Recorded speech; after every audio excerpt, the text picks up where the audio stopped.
is Cynthia June Long. Cynthia is a librarian, storyteller, and writer, and she has incorporated all of these interests in the folklore-based historical fiction she's reading tonight. She has had fiction, poetry, and a personal essay published, and is an MFA candidate in fiction here at Rosemont. In her spare time, she studies fairy folklore. Now I have to practice this. She may be a wee bit fey herself. Please welcome Cynthia.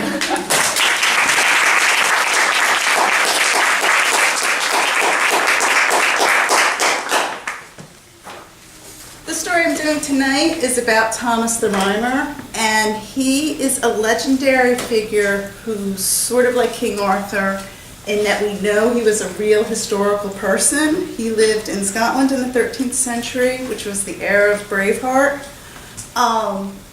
They have deeds, they have land deeds, they know he's a real historical person, but the legends have probably been somewhat exaggerated. Special shout out to everyone in the Perceptions of Witchcraft and Literature class. Thomas the Rhymer had a lot of prophecies about Scottish kingship that you will hear tonight. This is called True Thomas.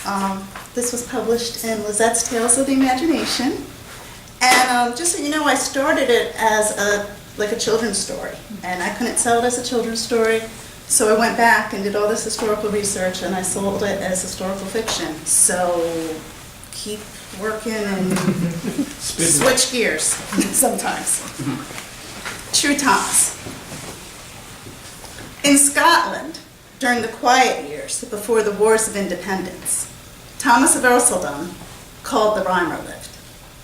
A hawthorn tree shaded him as he lay upon a grassy hill near his home, composing songs while watching neighbors pull grayling from the Leader River. One day, a shining lady rode toward him on a milk-white horse. The mare's mane, braided with silver bells, chimed as she drew near. The bridle gleamed gold. Astride her saddle, the lady sat tall and proud. Her skirts were the finest silk, greener than grass. Her velvet cloak robed her in the sapphire sky, and the jewels throughout her hair sparkled like sunlight on the river. Thomas bowed low. "You're as beautiful as an angel. You must be the queen of heaven," he stammered. The lady pealed a laugh like wedding bells. "I thank you for the compliment, but heaven is not the land I rule." Her voice was more melodious than Thomas's own harp. "Come with me now. For 7 years. Until you return, you must serve me. Will you promise?" Thomas tried not to be drawn into the deep eddies of her eyes. Her lips were as bold as the red lion of Scotland. "It would be my pleasure." He climbed behind her and circled her waist with his strong harpist hands. Leaning forward, he inhaled her sea-scented hair. They galloped as fast as wind. Was it only one day or 40 long nights? Thomas saw neither sun nor moon. They rode through deep rivers and passed underground. The sea roared. His lady reined her horse at top of the hill. "Look at the marvels I have to show you." 3 roads crossed. One was well-traveled and bordered by wildflowers. Briars choked a smaller path, narrow as a game trail, beset by brambles. The third wound down the middle of the hillside in a series of twists and curves. "Many ride the wide road of selfishness," she told Thomas. "It leads to the brimstone realm of chaos and darkest night." She indicated the scant thorny trail. "Fewer choose generosity and service. The path to righteousness may briefly snare." She nudged her palfrey toward the curved path in the center. Their horse cantered gently. "We are going to the Fairlands, my home. I am Queen of Fairy." Thomas inhaled his own voice. "You have sworn," she reminded. The Fairy Queen instructed Thomas in the rules of her land. "Eat only what I provide. The food of the fair folk is not meant for mortals, and those who eat of it can never return home. Await my word and speak to none." Thomas nodded. For 7 years and a day, Thomas served the Fairy Queen in her unending twilight kingdom. Everyone he saw seemed young and beautiful. He played his harp at the Queen's command and told stories none of the fair folk had ever heard. Thomas was treated like a prince at the Fairy Queen's side. When they danced, the entire court quieted. Thomas smiled at all, but the prohibition against speaking prevented him from making friends. Tall courtiers mocked him with gifts of gold that crumbled to mulch overnight. Once, the entire court departed for a hunt, leaving him alone in the emptied hall, forgotten like a dropped riding glove. His time with the Queen, her harmonic laugh, her encompassing smile, her radiant face shining like a lantern in their cavernous chamber, was his entire world. When she offered gifts of fresh bread, summer berries, and hazelnuts, Thomas embraced her like ivy clinging to an oak tree. 7 years passed as quickly as a lily blooms and withers.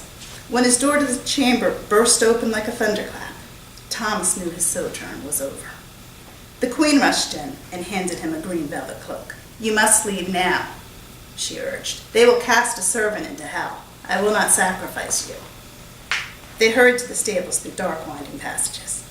"I'll never forget you," Thomas swore. "No, you won't." They parted where they had met, beneath the hawthorn tree near Ercildown. "Truly you have earned your wages," the Fairy Queen said.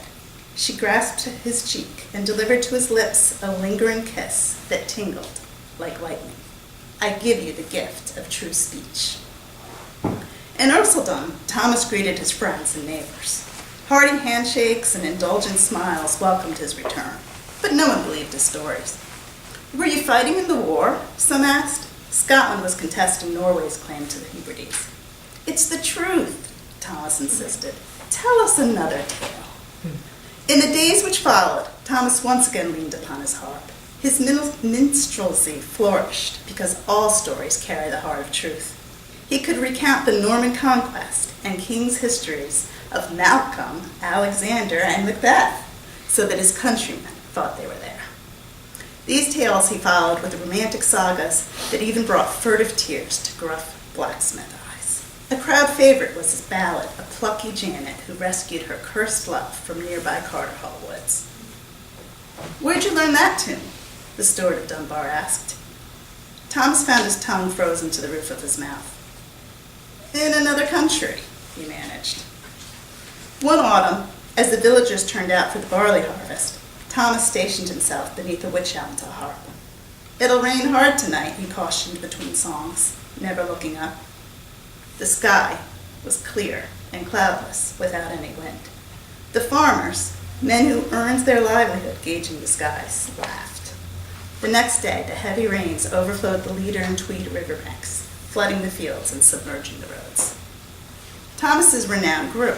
The Laird of Beamerside, Hague family patriarch, climbed the black hill to visit Thomas in his tower house. "Will you teach my daughters to play the harp?" the laird asked. "Come what may, whate'er betide, the Hague will be Laird of Beamerside," Thomas murmured. He beckoned to the wife and 10 girls waiting in the overstuffed carriage at the heathered plain below. "The next one's a boy," he promised the mother. The midwife said there won't be any more. But within the year, the family circled Thomas with a yellow rock rose garland as they christened a son to inherit the estate. In later years, Thomas often visited the Earl of Dunbar's table. Fragments of a dirge came to him unbidden one night, and he stopped his conversation abruptly to stare out darkened windows north toward Edinburgh. "A mighty noon tempest shall shake Scotland's core," he intoned. The next morning was calm, and the Earl questioned Thomas. Thomas counseled patience. As the Earl sat down to the midday meal, a royal herald pounded his heavy castle doors. The trumpet blast was heard in the center of town, and even to the top of Thomas's Black Hill Tower. The death of Alexander III sounded across the borderlands, blowing gales of grief across the country. A storm of successors followed, and an outbreak of hostilities with England. By the Fairy Queen's gift, true Thomas could predict future days. As Scotland prepared for war, Thomas spoke of a union of crowns, rose and thistle entwined. England's King Edward massacred at Berwick and carried off the Stone of Scone, the seat of Scottish kingship. Thomas promised Scots and English would unite. William Wallace defended Stirling Bridge, and 1 year later, the cavalry abandoned him at Falkirk, leaving Wallace to hide like a hare in the thickets. Thomas foretold a Scottish king. He assured the return of the coronation stone. Thomas lived long and well, trusting the Scottish sovereignty he would not see. One new moon night toward the end of his life, a deer paraded through town, prancing like a circus horse. Thomas left his room, locked his home, and followed the doe into the woods. The Fairy Queen was calling him. His neighbors never saw Thomas again, but many believed he would return. They quoted his prophecies to build morale during the Second War of Independence, and Thomas was remembered throughout the next century and beyond. In 300 years, Scotland would rejoice as James VI was coronated James I, King of all of Great Britain. Finally, in 1996, the Stone of Destiny would be delivered to Edinburgh Castle. Tourists today visit the ruins of Bronner's Tower in Earlston, Berwickshire, to await his expected return, when true Thomas will again bring trustworthy promises and warnings to new generations.